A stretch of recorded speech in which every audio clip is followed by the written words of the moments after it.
नमस्कार। नमस्कार।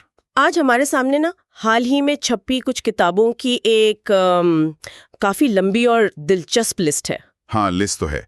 और ये सिर्फ लिस्ट नहीं लगती, ऐसा है जैसे किसी ने हमें आज के भारतीय लेखन का विचारों का एक स्नैपशॉट दे दिया हो। बिल्कुल, और इसमें विविधता देखिए, मतलब क्या नहीं है इसमें। हाँ, वही तो। एक नज़र में ही दिखता है। खेल है, राजनीति है, फिर वो निजी जिंदगियों के उतार चढ़ाव, विज्ञान, इतिहास, सब कुछ है।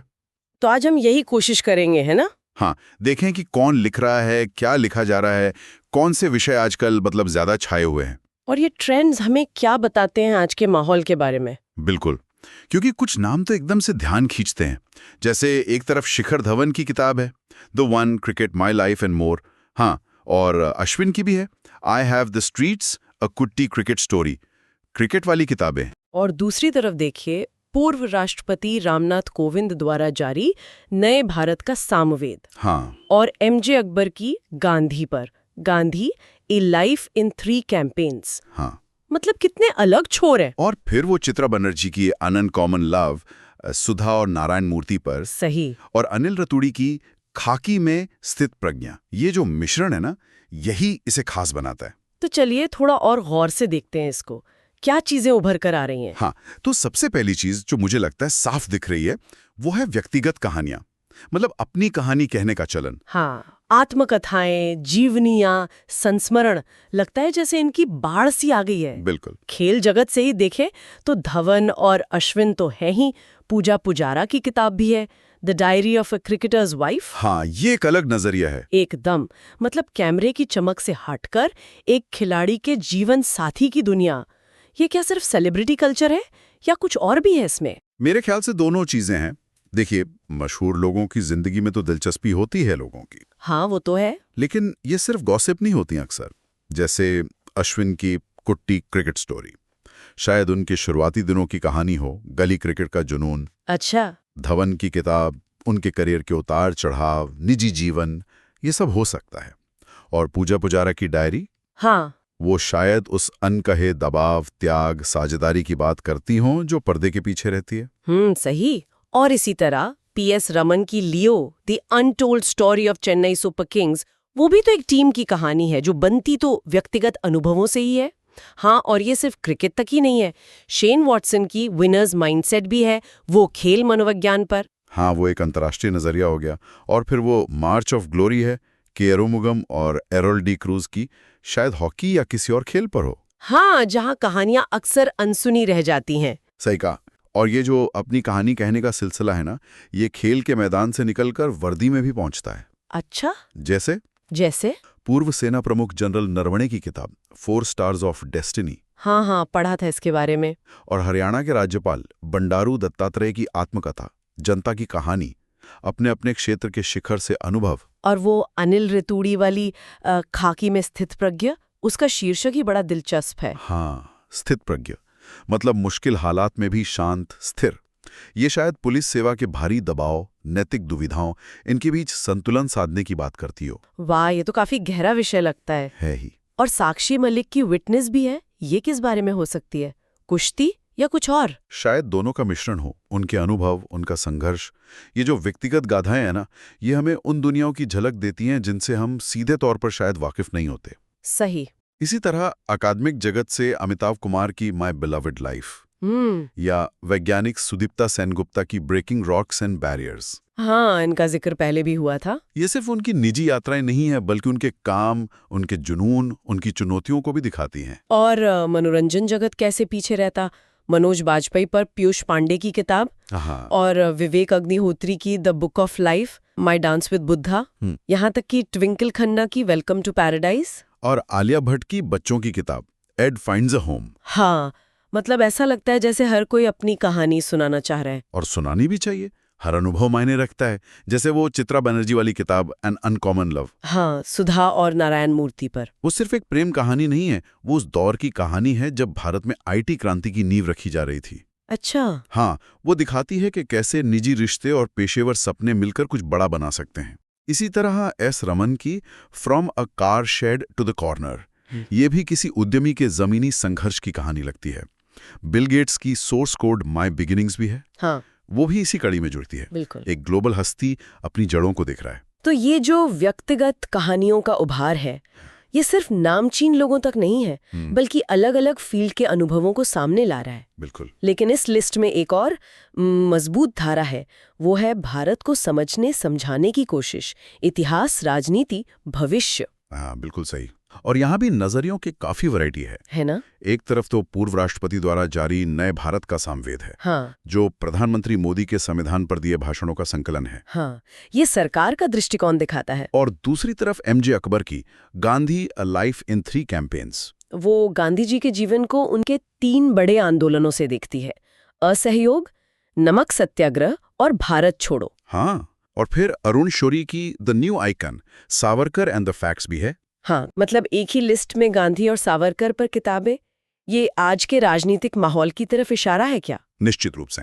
ये दिखाता है कि इतिहास की व्याख्या, राष्ट्रीय नायकों का मूल्यांकन, ये मुद्दे आज भी कितने अहम हैं और बहस के केंद्र में हैं। सही। हमारा काम तो यहाँ ये बताना है कि ये दोनों नजरिए, जैसा किताबों से लगता है, आज की चर्चा का हिस्सा हैं। पाठक दोनों पढ़कर अपनी समझ बना सकते हैं। हाँ, वो जरूरी है। इसी तरह सैम पित्रोदा की द आइडिया ऑफ डेमोक्रेसी या पूर्व श्रीलंकाई राष्ट्रपति गोटाबाया राजपक्षे की द कॉन्स्पिरेसी, ये भी लोकतंत्र, सत्ता के खेल पर अलग अलग, शायद विवादास्पद भी नजरिए पेश करती होंगी। और ये चर्चा सिर्फ इतिहास या विचारधारा तक ही नहीं है, अर्थव्यवस्था और शासन पर भी किताबें हैं, जैसे रघुराम राजन और रोहित लांबा की ब्रेकिंग द मोल्ड। हाँ, री इमेजिनिंग इंडियाज इकोनॉमिक फ्यूचर, ये तो सीधे भारत के आर्थिक भविष्य की दिशा पर एक तरह से सवाल उठा रही होगी। क्या कहते हैं वो उसमें, कुछ अंदाजा? हाँ, वो अक्सर ये तर्क देते हैं कि भारत को सिर्फ मैन्युफैक्चरिंग वाले मॉडल पर नहीं टिके रहना चाहिए, सेवा क्षेत्र, हाई स्किल जॉब्स, इन पर ज्यादा ध्यान देना चाहिए। अच्छा, ये तो स्थापित सोच से थोड़ा हटकर है। बिल्कुल। और इसी तरह पूर्व आरबीआई गवर्नर डी सुब्बाराव की जस्ट अ मर्सिनरी या अल्पना खिलावाला की a fly on the RBI wall. हाँ, ये आरबीआई वाली किताब का नाम सुना था। ये किताबें देश की सबसे बड़ी वित्तीय संस्था के अंदरूनी कामकाज, उसकी चुनौतियां, शायद राजनीतिक दबावों पर भी एक दुर्लभ नजरिया देती हैं। ये सिर्फ बाहर का विश्लेषण नहीं, ये अंदर के अनुभव हैं। मतलब पर्दे के पीछे की कहानियां। हाँ। और दुनिया में भारत की जगह पर भी नजर है। श्रीराम चौलिया की friends, India's closest strategic partners, और कल्लोल भट्टाचार्य जी की इंडियाज फॉरेन पॉलिसी, ये भारत की बदलती भूमिका कूटनीतिक रिश्तों पर होंगी। हाँ, हाल की घटनाओं पर अशोक टंडन की रिवर्स स्विंग या वी श्रीनिवास की G20 वाली किताब भी है, G20 at 2023, the road map to Indian presidency. ये आज की राजनीति और कूटनीति का लेखा जोखा देती होंगी। तो कुल मिलाकर राजनीति, इतिहास, अर्थव्यवस्था पर जो लिखा जा रहा है, वो सिर्फ घटनाओं का ब्यौरा नहीं है। नहीं, बिल्कुल नहीं। वो स्थापित विचारों को चुनौती दे रहे हैं, अंदर की जानकारी साझा कर रहे हैं, भविष्य के रास्ते सुझा रहे हैं। यहाँ बहस और विश्लेषण साफ दिखता है। अच्छा, हमने व्यक्तिगत कहानियों की बात की, राजनीति, इतिहास में झांका, लेकिन लिस्ट में कुछ और भी दिलचस्प चीजें हैं जो शायद मेनस्ट्रीम बहसों से थोड़ी अलग हैं, पर जरूरी हैं, जैसे विज्ञान, प्रकृति, कला, संस्कृति। हाँ, और यही विविधता इस लिस्ट को संतुलित बनाती है। जैसे जगदीश शुक्ला की ए बिलियन बटरफ्लाइज। हाँ, या रामचंद्र गुहा की स्पीकिंग विथ नेचर। ये शीर्षक ही प्रकृति से हमारे रिश्ते पर सोचने को मजबूर करते हैं। सही का। क्या ये जलवायु परिवर्तन, पर्यावरण संरक्षण, इन चिंताओं को दर्शाते हैं? लगता तो यही है। M.K. रंजीत सिंह की mountain mammals of the world, ये वन्य जीवों पर एक ग्लोबल नजरिया है। हाँ, और परिमल नथवानी की कॉल ऑफ द गिर, ये गुजरात के शेरों पर केंद्रित है। तो लोकल और ग्लोबल दोनों लेवल पर प्रकृति की बात हो रही है। बिल्कुल। और विज्ञान में भी देखिए, सौम्या अवस्थी और श्रवना बरुआ की इंडियाज न्यूक्लियर टाइटन्स। हाँ, ये शायद भारत के परमाणु कार्यक्रम के इतिहास या उसके नायकों पर हो। संभव है। अरुण सिंगल और देवेंद्र शर्मा की Ramanujan, journey of a great mathematician. ओ, रामानुजन पर महान गणितज्ञ की कहानी। हाँ, और सुदीप्ता सेनगुप्ता की ब्रेकिंग रॉक्स एंड बैरियर्स, जिसका जिक्र हमने किया था, एक महिला वैज्ञानिक की यात्रा और भूविज्ञान जैसे क्षेत्र की बातें। हाँ, ये विज्ञान और प्रकृति पर ध्यान देना बहुत जरूरी लगता है। बिल्कुल। और कला, संस्कृति, इतिहास के कम जाने पहचाने पहलुओं पर भी किताबें हैं, जैसे अश्विन प्रभु की sculpted stone mysteries of Mamallapuram. वाह। और मनोरम मिश्रा की संस्कृति के आयाम। ये हमारी विरासत की गहरी पड़तों को खोलती होंगी। डॉक्टर राकेश पाठक की सिंधिया एंड 1857 इतिहास के एक खास अध्याय पर, और रघुवेंद्र तंवर की Jammu Kashmir and Ladakh through the ages, एक संवेदनशील क्षेत्र का लंबा जटिल इतिहास, उसे समझने की कोशिश। हाँ, ये किताबें दिखाती हैं कि इतिहास सिर्फ बड़े युद्धों या साम्राज्यों का नहीं होता। क्षेत्रीय संस्कृतियां, कला, लोकल राजवंश, ये सब भी इतिहास हैं। सही। इसी तरह पीएस श्रीधरन पिल्ले की हेवनली आइलैंड्स ऑफ गोवा या बेसिक स्ट्रक्चर एंड रिपब्लिक, कितने अलग अलग विषय हैं। हाँ, क्षेत्रीय सुंदरता से लेके संवैधानिक सिद्धांतों तक। जया जेटली की किताब भी है, inspirations for graphic design from India. हाँ, ये बड़ा अनूठा विषय है। रचनात्मक उद्योगों के लिए भारतीय प्रेरणा स्रोत, और कुछ शीर्षक तो बिल्कुल अलग लगते हैं, जैसे शक्ति गुरुंग की ब्रेकिंग द ग्लास सीलिंग। ये किस बारे में होगी? शायद कार्यस्थल पर लैंगिक समानता या दूसरी बाधाओं को तोड़ने के संघर्ष पर हो सकता है। कैप्टन एसएन अहमद की 10 पैसे का पोस्ट कार्ड, ये नाम ही किसी पुरानी याद, किसी कहानी की तरफ इशारा करता है। हाँ, लगता तो है। संजीव जोशी की एक समंदर मेरे अंदर, या डॉक्टर हेमा जोशी की 2 पलकों की छांव में, ये शायद कविता या गहरे चिंतन की किताबें हों। निश्चित रूप से। तो ये लिस्ट दिखाती है कि भाई लेखन का दायरा कितना फैल गया है। हाँ, हर तरह के विषय, हर तरह के अनुभव, हर तरह की विशेषज्ञता को शब्दों में ढाला जा रहा है, चाहे वो क्रिकेट के मैदान की रणनीति हो, या आरबीआई के गलियारों की बातें, हिमालय के वन्य जीव हों, या फिर ग्राफिक डिजाइन के लिए प्रेरणा, सब कुछ। तो इस पूरी चर्चा को अगर समेटें, इस लिस्ट को एक बड़े कैनवस की तरह देखें, तो क्या तस्वीर दिखती है? क्या ये सिर्फ अलग अलग लेखकों की अपनी पसंद है, या ये आज के भारत की प्राथमिकताओं, चिंताओं का आईना है? ये एक अच्छा सवाल है। देखिए, एक तरफ तो ये जो व्यक्तिगत कहानियों की इतनी भरमार है, हाँ।